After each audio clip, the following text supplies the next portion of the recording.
Welcome to Sundarban blog YouTube channel.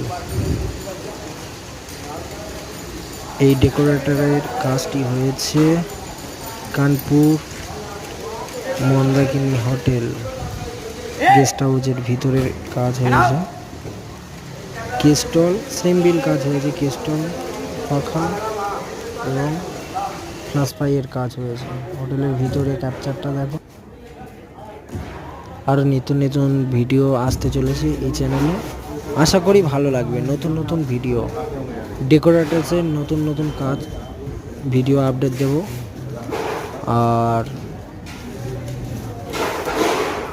আর নিলাম guest হাউসে একটি নতুন কাজ হয়েছে হ্যাঙ্গারে 180 ফুট বাই 200 ফুট, ওর ভিতরে কাজগুলো দেখাবো এবং পার্ট 2 এর ভিডিও আসতে চলবে খুব তাড়াতাড়ি।